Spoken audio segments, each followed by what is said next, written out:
దేశ భవిష్యత్తు 4 రోడ్ల కూడలికి చేరుకుందని భారతీయ జనతా పార్టీ ఆందోళన వ్యక్తం చేసింది.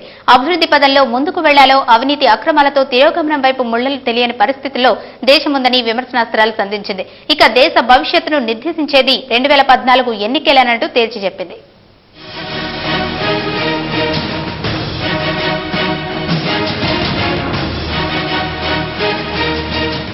భారతీయ జనతా పార్టీ ఆధ్వర్యంలో నగరంలోని ప్రముఖ హోటల్లో ఆత్మీయ సమావేశం నిర్వహించారు. ఈ సమావేశానికి ఆ పార్టీ సిద్ధాంతాలకు ఆకర్షితులైన వారు పెద్ద ఎత్తున తరలివచ్చారు. ఈ సందర్భంగా వెంకయ్యనాయుడును బీజేపీ కార్యకర్తలు తలపాగా ధరింపచేసి సన్మానించారు. అనంతరం వెంకయ్యనాయుడు మాట్లాడుతూ ఒక పార్టీలో చేరాలంటే చాలా దీర్ఘంగా ఆలోచన చేయాల్సిన అవసరం ఉందని అన్నారు.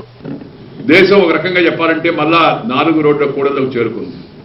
ఎలా పోవాలి, దేశం ముందుకు వెళ్లాలా, తిరోగమనమా పురోగమనమా? either we should move forward or go backward. That is the issue before us. మరి ఒక రాజకీయ పార్టీలో చేరాలంటే అంత సులభమైంది కాదు. జీవితంలో మనం భాగస్వామిని ఎంచుకునేటప్పుడు రాజకీయాల్లో కూడా చేరాలా, రాజకీయ పార్టీలో మనం సభ్యులు కావాలంటే చాలా ఆలోచించాలా.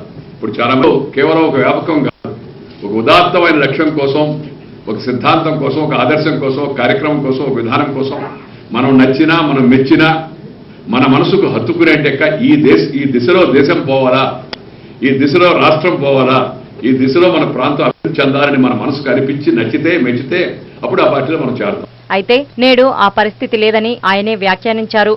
భారత ప్రధాని పారిశ్రామికవేత్తలను దేశంలోకి ఆహ్వానిస్తూ విదేశీ పర్యటనలు చేస్తుంటే దేశంలోని పారిశ్రామికవేత్తలు ఈ దేశంలో వ్యాపారాలు చేయలేమని విదేశాలకు వెళ్తున్నారని అన్నారు. వాజ్పేయి ప్రధానిగా ఉన్నప్పుడు డాలర్ మారకం విలువ 36 రూపాయలు ఉంటే నేడు అది 56కు చేరిందని అన్నారు. ఈ తీరులో సాగితే భారత్ ఏనాటికి అభివృద్ధి చెందుతుందని వెంకయ్యనాయుడు ప్రశ్నించారు.